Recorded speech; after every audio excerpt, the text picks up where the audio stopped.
సంగారెడ్డి జిల్లా పట్టంచెరు నియోజకవర్గ అమీన్పూర్ మండల కేంద్రంలోని కిష్టారెడ్డిపేట గ్రామంలో దుర్గానగర్లో సీసీ రోడ్డు పనులు ప్రారంభమయ్యాయి.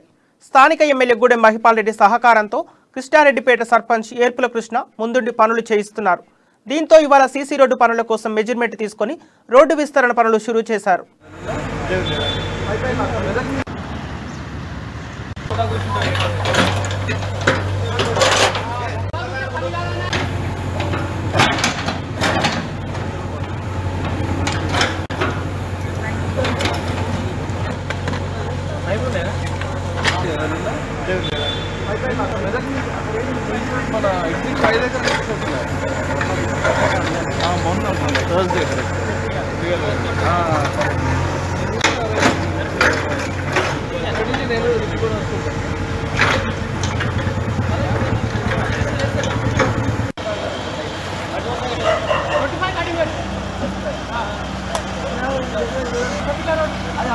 అది